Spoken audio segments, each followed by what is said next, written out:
Now, it gives me great pleasure to bring up this next young lady. This is going to be fun. Miss Gould, would you grace us with your presence, darling? Roberta Gould.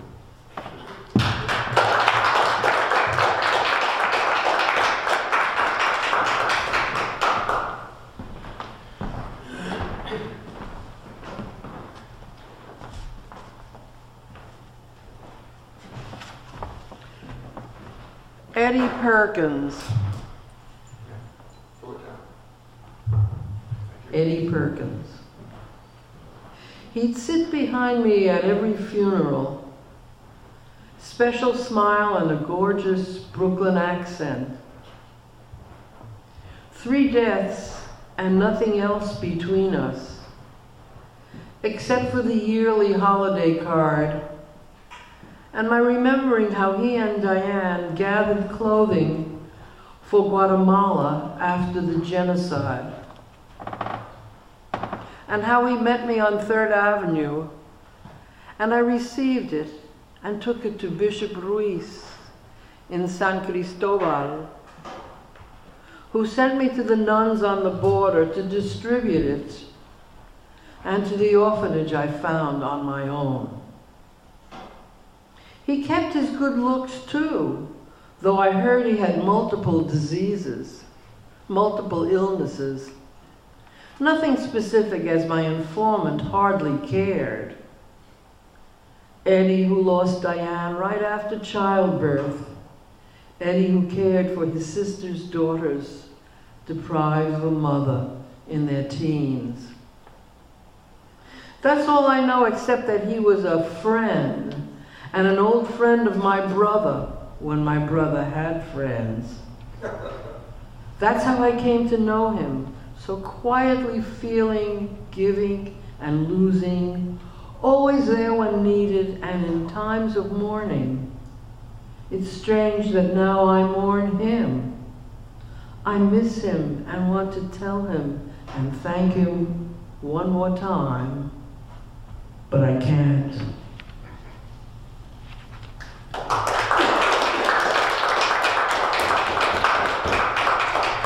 On the eve of the fall, they were so distant, I screamed with impunity.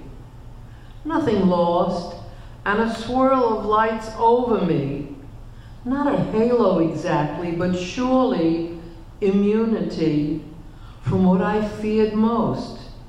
The masked men coming to snatch and devour, with music so beautiful it seemed to be paradise. And it happened. All knew and suffered it. Curse though they might, nothing changed it.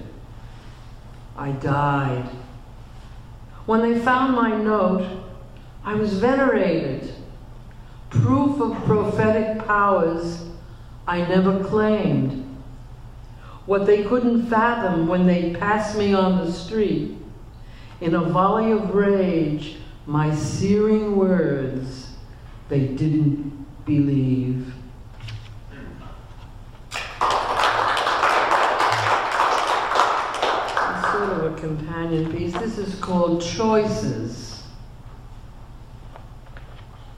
Rent it or buy it or squat. Raise a tent when the sun is too strong, or put up a shack when the wind is set free, uprooting trees as you sit on your porch and must flee new danger. Not even the mice are so lucky, living free, their tunnels filling when hurricanes come, beset by traps in their human dwellings. Or the cows, for all their insouciant grazing, not knowing trucks just arrived will carry them to their ending. An Eastern saint chose no place to live, sleeping under a bridge, owning nothing. And a woman in France stopped eating to keep faith with the people starved to death. But now the croupier prepares a new hand, the eager wait at his table. Pick from the fan, spread cards face down, the deck being so beautiful.